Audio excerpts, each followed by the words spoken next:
Hello everyone! I watched the first 2 episodes of Monarch Legacy of Monsters, and for those of you who would like to know how I think it's going so far, these are my first impressions. Monarch Legacy of Monsters is a 10-episode limited series that's currently airing on AppleTV+.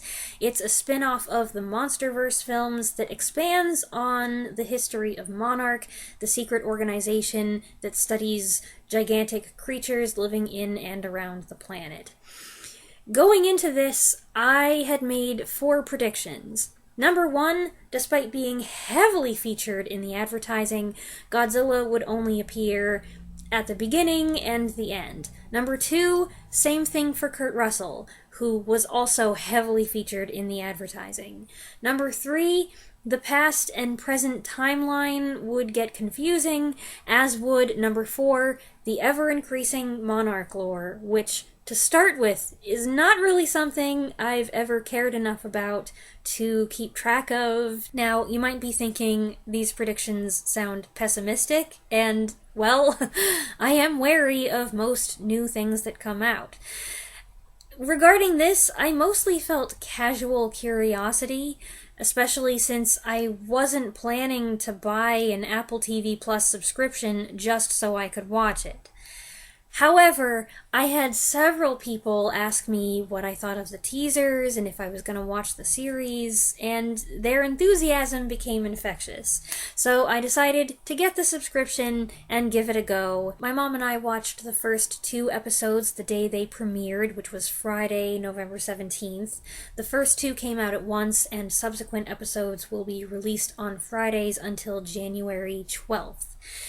I believe you can watch the first episode for free without a subscription. I guess they think it's so good that it'll hook ya and you'll just have to pay so you can see new episodes as they come out.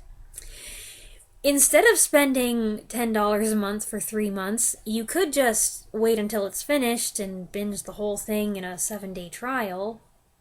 I'm going to share my thoughts on the series so far, but I will try to keep it light on details for those who haven't seen it yet or are on the fence about seeing it. And please remember to take everything I say with a heaping tablespoon of salt, because I have only watched 2 episodes of 10. This is like reviewing a movie when you've only watched the first 20 minutes. It's kind of unethical. I thought the first 2 episodes were okay. The show has started off fine, but I wasn't blown away. These episodes primarily serve to introduce the scenario and set up the 2 timelines and 2 sets of characters and show how all these people are connected. So far, there are just a lot of questions being raised, and we've had a few coincidences, but maybe the 2 storylines will really get cooking in episode 3 or 4. I hope so, because as of right now, I'm a little underwhelmed. Each episode is less than an hour. The first one was 49 minutes, second one 46, I think. Because we're constantly jumping back and forth between time periods, it goes by pretty fast. But we're also constantly jumping back and forth between time periods, and I find the brevity of the sequences tends to keep me from getting fully invested in either timeline. Kurt Russell and his son Wyatt, who looks and sounds just like him, are playing older and younger versions of the same character. If you're watching for Kurt Russell, the jury is still out on just how much screen time he's actually going to get. He might get plenty of screen time, I don't know, we haven't seen much of him so far. John Goodman does make a cameo appearance in the very first scene, so that's not a spoiler. But the rest of the cast is made up of actors I don't think I've ever heard of or seen before. They're okay, kinda generic. Characters show a tendency to be testy, snarky, and self-righteous. Not unusual these days. I am surprised by how much time has been given to family drama and relationship drama. that's okay. It's character development. It's setting up the tensions between characters as they go forward and have to work together, presumably. It's just, the extent of it is more than I would have anticipated. Feels a little bit like padding, and the target audience I was imagining for this series, I picture finding that stuff boring, but maybe I'm wrong about who the target audience is. I'm also getting political intrigue vibes, which is interesting. So far, the people we've met from Monarch have been pretty sketchy. I remember Monarch being the good guys in the films, so maybe we're doing a reversal here, or it's a creative, here's what the organization looks like to people on the outside thing. Not a lot of monsters so far. We did get a bit of Godzilla in a flashback that looked very like footage from the 2014 film. It could have been footage from the 2014 film. I haven't seen it that many times that I can say for sure. But it was fleeting, and scenes with other monsters have been quick as well. Nothing too crazy, mostly ginormous bugs, but we've only just gotten started. I am finding it not so much confusing, but disjointed. And part of that is because the back and forth in time hasn't been consistent. The flashback scenes in the first episode went to 1959, but then in the second, they're in 1952. And I can follow it okay, but it's an odd choice, and I don't really like that they're doing it this way. The present day stuff is a little more straightforward, set in the aftermath of Godzilla's attack on San Francisco, which happened in Gareth Edwards' Godzilla from 2014. We focus on a character who was there in San Francisco, who survived the Godzilla attack and is still dealing with the trauma of what happened, which she's frequently reminded of when she goes to Japan on a personal mission. I like the subtle and not so subtle touches that show Godzilla is a credible threat now. There are arrows directing people toward the Godzilla evacuation route. There's an advanced early warning system that sends everyone running to shelters. And did my ears deceive me?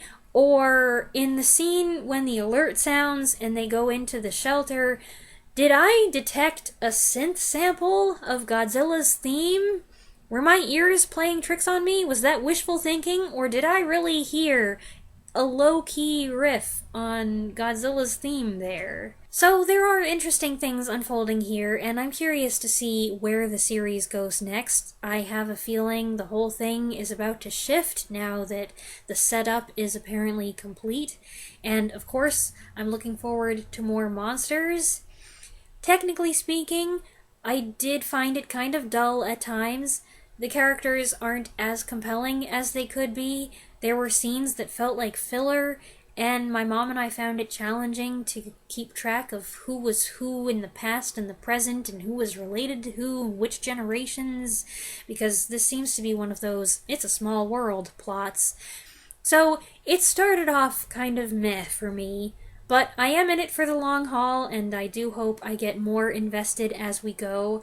Quite a bit of the stuff that was shown in the ads hasn't come up yet, so I'm trying to be optimistic.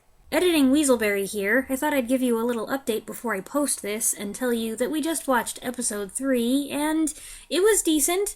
I appreciate that Apple offers a comprehensive recap of the previous episode in case you're struggling to remember where you left off.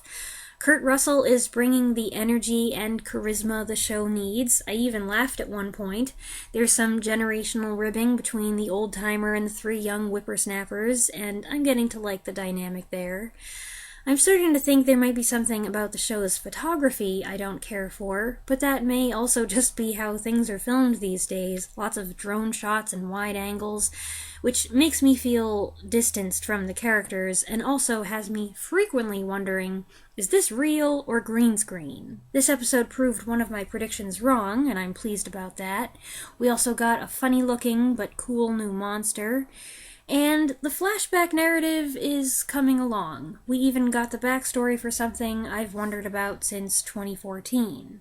Trying to fit all this new information in with what I know from the MonsterVerse films is tricky. It would probably be easier and more enjoyable for me if I would just shut my brain off and stop trying to understand the connections they're making.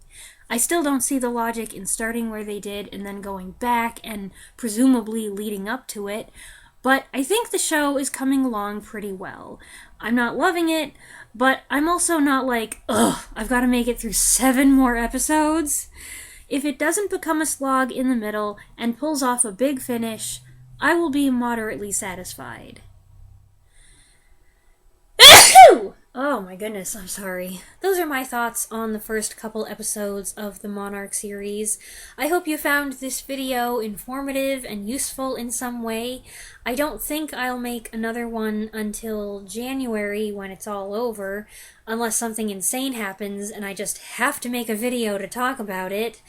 If you're watching Monarch Legacy of Monsters, and I know that some of you are, please go ahead and let me know what you think of it in the comments below, and I will be back soon with another video. Thanks for watching.